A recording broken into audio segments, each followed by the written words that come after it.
Spectaculaire, spectaculaire. Wow! Bah, Spidey, t'es où? Ouais, t'es rentré. Ah, quoi? Attends, j'arrive. Non, repars. Wow! Putain, elle s'est bien collée, hein, ma salope. Il t'est arrivé quoi? Bah en fait, c'est que le bouffon vert a défoncé mon ancien costume et bah comme j'ai la flemme de le recoudre, bah j'ai repris le premier.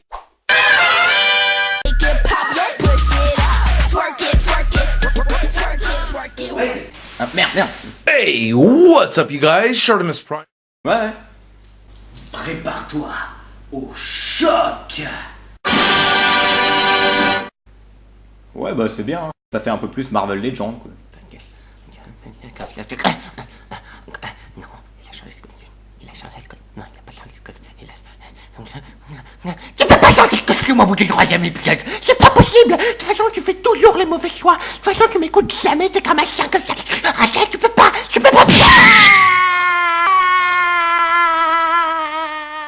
Mais attends, mais avec ton nouveau costume, comment on va faire pour le générique? On s'en fout, les gens ils comprendront. Et j'ai surtout pas envie de faire plaisir à ce loser. A few moments later. Et c'est pour ça qu'avec toutes ses qualités, Howard the Duck est un putain de film. Ouais.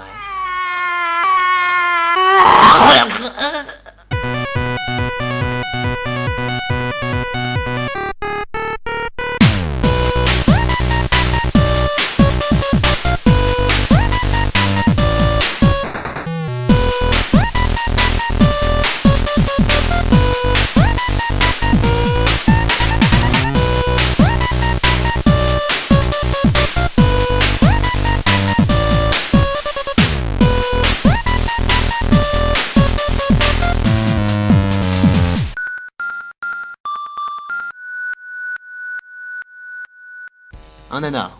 Vous savez ce que c'est? Bon, un nanar c'est un mauvais film. Partant de là, vous savez déjà ce que c'est. Mais est-ce que vous savez ce que c'est la différence entre un nanar et un navet? Un nanar c'est un mauvais film dont on peut rigoler. Parce que bien que son scénario, ses acteurs et son histoire soient mal écrites, il est tout de même assez bien tourné et on ne s'ennuie pas devant. Pour prendre un exemple, je citerai X-Men Origins Wolverine, qui est clairement un mauvais film et qui a un scénario bancal, des incohérences et des personnages, oh mon dieu, inconsistants.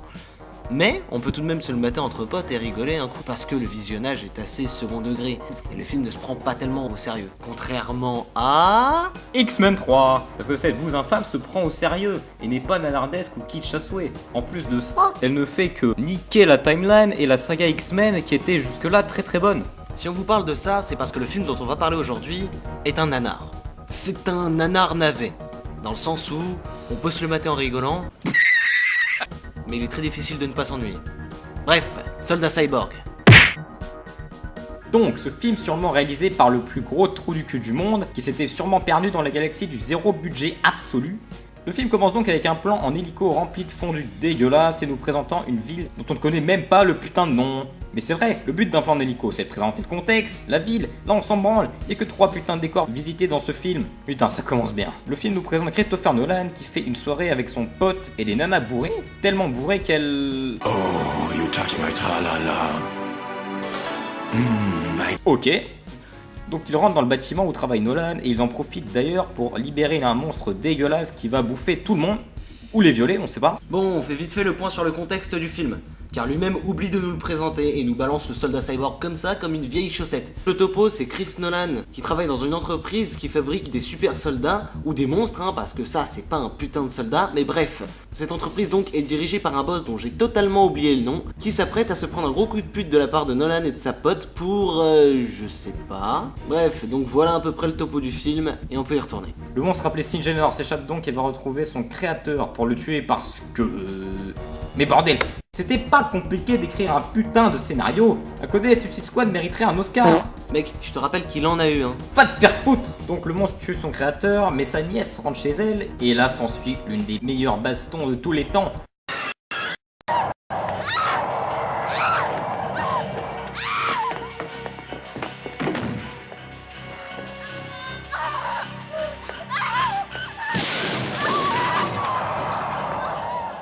Oh putain, c'est tellement dégueulasse que si mes yeux pouvaient gerber, ils le feraient de suite. Mais je comprends pas, sur la jaquette pourtant il nous promettait des trucs de ouf. Attends, fais voir. Des effets spéciaux signés par l'équipe d'Alien et d'Absys. Mais se foutent de ma gueule. C'est un stagiaire qui a fait les effets spéciaux ou quoi? Putain! Non mais sérieux, comment tu peux avoir peur de ça? Regardez-le, on dirait juste qu'il cherche à te faire un câlin quoi. Bon, a réussi quand même à le faire partir grâce au feu, mais je comprends pas un truc là.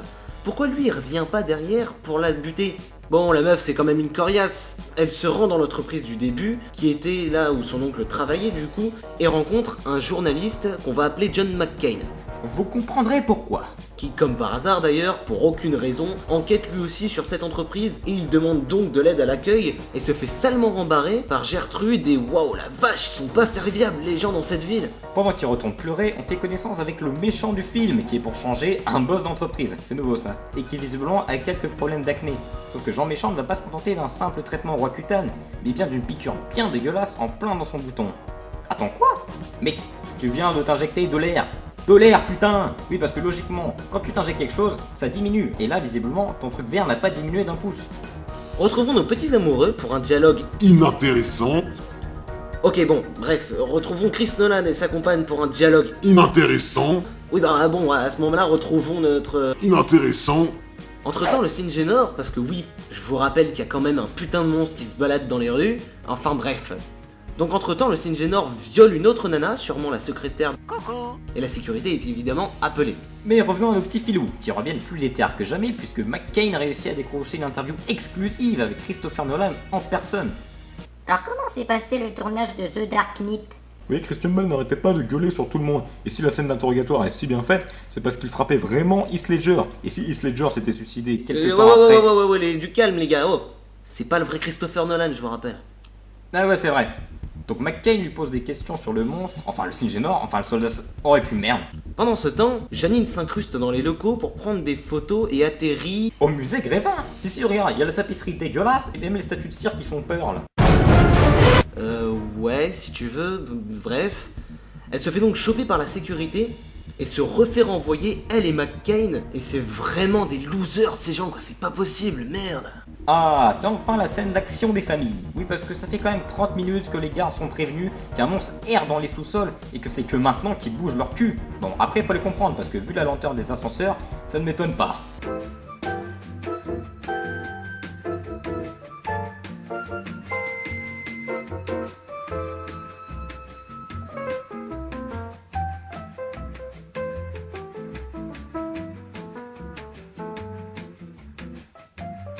Donc je vous rappelle que la jaquette disait par les mecs des effets spéciaux d'Alien.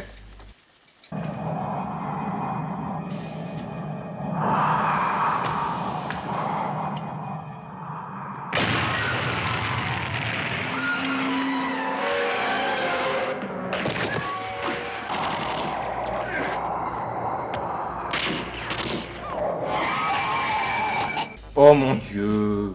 Bon, d'abord, qu'est-ce que c'est que ce décor tout pourri?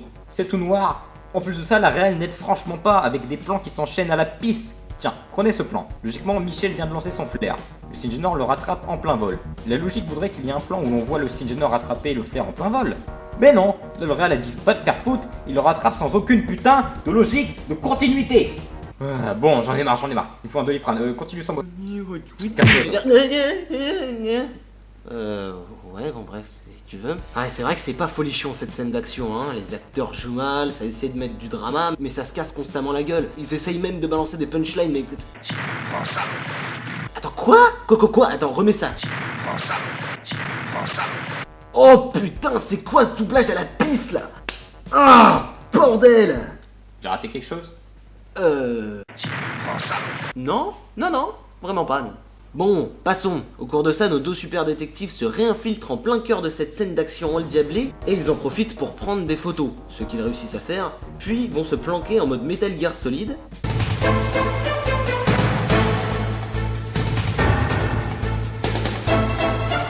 Ils se font poursuivre par le Singenor et... Oh putain, vous avez vu ça, c'est tellement mal foutu. Regardez le gars, il galère dans son costume là derrière. Mais heureusement, il est con comme une mouche, et les deux héros réussissent à le semer pour se barrer voir les flics. Et là, vous vous dites que bon, ils ont des preuves et tout, les flics vont le croire. Mais non, ils se font encore rembarrer.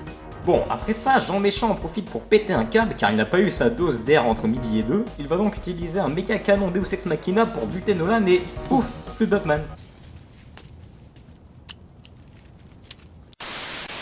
Donc nos deux tourtereaux entre-temps s'étant fait salement rembarrer un bon paquet de fois, en profitent donc pour s'envoyer en l'air. Vraiment les gars, vous croyez que c'est le bon moment? Enfin c'est vrai quoi, après tout il y a quand même une grosse bestiole qui se trimballe à peu près partout. Mais non, c'est pas grave. Au cours de cette nuit, Gertrude rêve de son oncle, avec des lumières cheloues sûrement pour faire flipper et y mettre de la tension. Eh madame, t'es bonne! Ce rêve n'aura servi qu'à une seule chose, aller dans la grange pour récupérer une espèce de fœtus de Singenor dégueulasse, sûrement le rejeton autiste de la famille. Il en profite donc pour les poursuivre et telle une apparition divine du scénario, le chef William débarque pour se faire buter 2 minutes plus tard. Oui bonjour, je suis venu pour vous sauver. 12 seconds later. Ah non, il est en train de me bouffer les boyaux, arrêtez! S'ensuit alors une course-poursuite endiablée dans les ruelles de Trou du Cul City pour au final réatterrir dans ce putain de décor de fichtre. La pote de Nolan, s'étant rendu compte que son patron était quand même un gros taré, va donc rejoindre nos deux losers là pour redevenir soudainement méchante. Non, ne tirez pas, c'est moi! Voilà le dernier! Viens me chercher! Toi la salope, tu fermes ta gueule! Pendant que McCain s'amuse à jouer à Chabit avec le Singenor, pour au final balancer la réplique la plus badass de tout l'univers. Tant pis, pas vu, pas pris.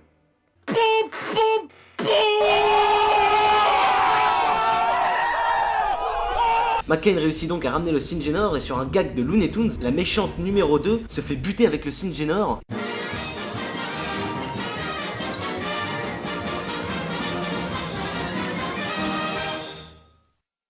Et donc après ça, McCain en profite pour aller buter le patron qui est devenu taré, et j'imagine que ça se voit parce qu'il porte un masque de lapin. Mais soudain apparaît Kaman, le plus moche de tous les caca. Né d'un mélange de méchante numéro 2 et du Singenor autiste. Sur sa route, il tue froidement le patron devenu psycho et s'en prend au loser là. Mais heureusement McCain a un plan. Il y a un truc pour les incendies, cours! Quoi? Comment tu savais que ça allait le buter? Parce que c'est pas comme s'il y avait du foreshadowing ou quoi là, ça sort de nulle part. Et c'est la fin du film. Holy shit! We'll always love you! I can't believe you did this to me, God! Donc maintenant, vous vous en doutez, c'est l'heure des points négatifs. Bon, numéro 1, la réalisation. Oh putain, donner une caméra à une gamine de 5 ans et je suis sûr qu'elle arrivera à faire mieux. Non mais sérieux, j'ai rien contre la shaky cam, mais à côté là les Rousseau, c'est Spielberg quoi. Matez-moi ce plan illisible et ces scènes d'action, putain. Et puis quand j'y pense, c'est sérieux, il y a que 3 putains de décors dans ce film, alors qu'il y a un monstre qui se balade dans toute la ville entière. D'ailleurs cette ville présentée au tout début du film, pour rien, regardez ça, il y a l'entreprise du méchant, la grange du vieux et un putain de commissariat où tout le monde se branle la couille. Vous voulez dire les couilles? Vous allez me dire, Deadpool, il y a des ruelles dans le film. Chut, tais-toi. Même quand on est là-dedans, on comprend rien parce que le montage et la réal sont dégueulasses. Je suis sûr qu'ils traversent 3 fois la même ruelle. Ce qui aurait été intéressant, c'est d'en faire un huis clos. Là, la tension aurait été présente. D'ailleurs, c'est ce que sous-entendait la jaquette.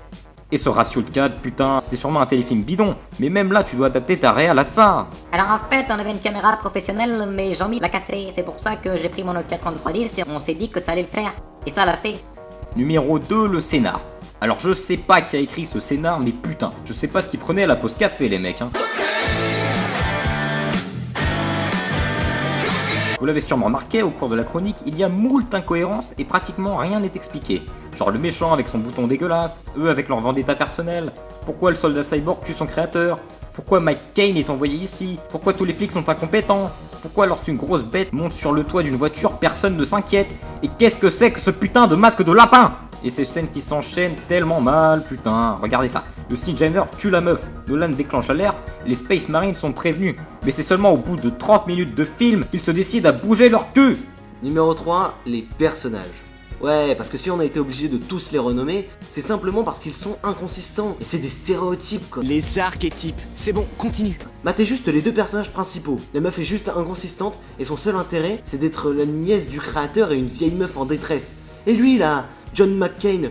Oui, parce que je l'ai appelé John McCain, parce que c'est une espèce de John McClane, mais du pauvre. Son seul intérêt, c'est de balancer des punchlines à deux ronds et d'être le héros, alors que, bah, putain, les mecs se pendent au pull vert de mémé, quoi. Le méchant, lui aussi il est mal écrit. Encore une fois, son seul intérêt, c'est d'être le méchant. Il n'y a d'ailleurs aucune explication à son pétage de câble là. Chris Nolan et sa pute là, eux aussi ils sont nazes. Parce qu'on sait pas ce qu'ils font, ni même à quoi ils servent dans cette putain d'entreprise. Mais le meilleur, ça reste quand même le soldat cyborg. Ou le Sinjinor. Ou le... Bref, vous voulez me faire croire que ce machin est censé être une arme pour être un super soldat, super sophistiqué?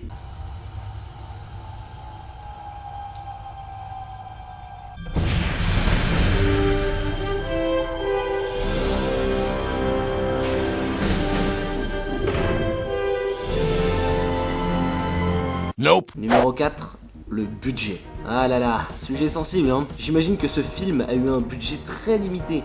Mais qu'on soit clair, on n'a pas besoin d'un budget de ouf pour écrire un bon scénario. Par exemple, la bestiole, là, vous auriez pu ne pas la montrer dès la première scène. Je sais pas, prenez l'exemple sur des bons films comme Predator par exemple. Ça aurait aidé à créer un peu de tension, et même si son costume est un peu dégueu, vous auriez pu rattraper ça avec la réelle. Mais non, au lieu de ça, la réelle s'est torchée avec le scénario et nous a pondu cette daube. Après, on connaît pas les conditions de tournage, hein, mais aujourd'hui, je ne demande qu'une chose, un remake. Bon, les petits loups, cette chronique est finie, donc n'hésitez pas à vous abonner et à partager. Et si vous n'êtes toujours pas d'amis, Eh les gars, moi je suis pas d'accord avec ce que vous avez dit, hein. Parce que c'est vrai quoi, enfin je veux dire c'est un film d'auteur. Vous devriez laisser ça à une vieux panda et au fossoyeur de film. Parce que vous avez rien compris au trip et en fait je pense que... J'ai fait quoi Deadpool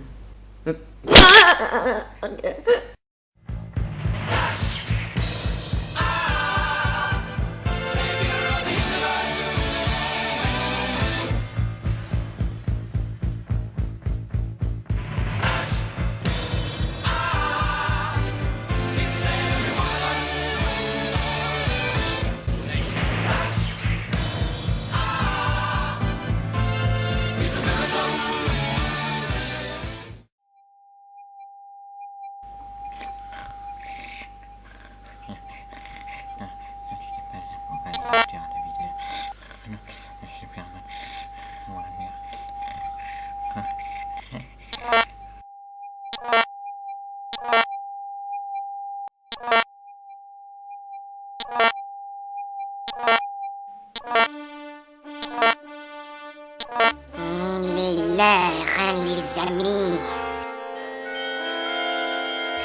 de passer à l'attaque. Non, non, tu n'es pas Superman, Will Smith. Wow. T'as dit quelque chose, toi? À suivre. C'est quoi ces conneries? Oh, allez vous faire foutre.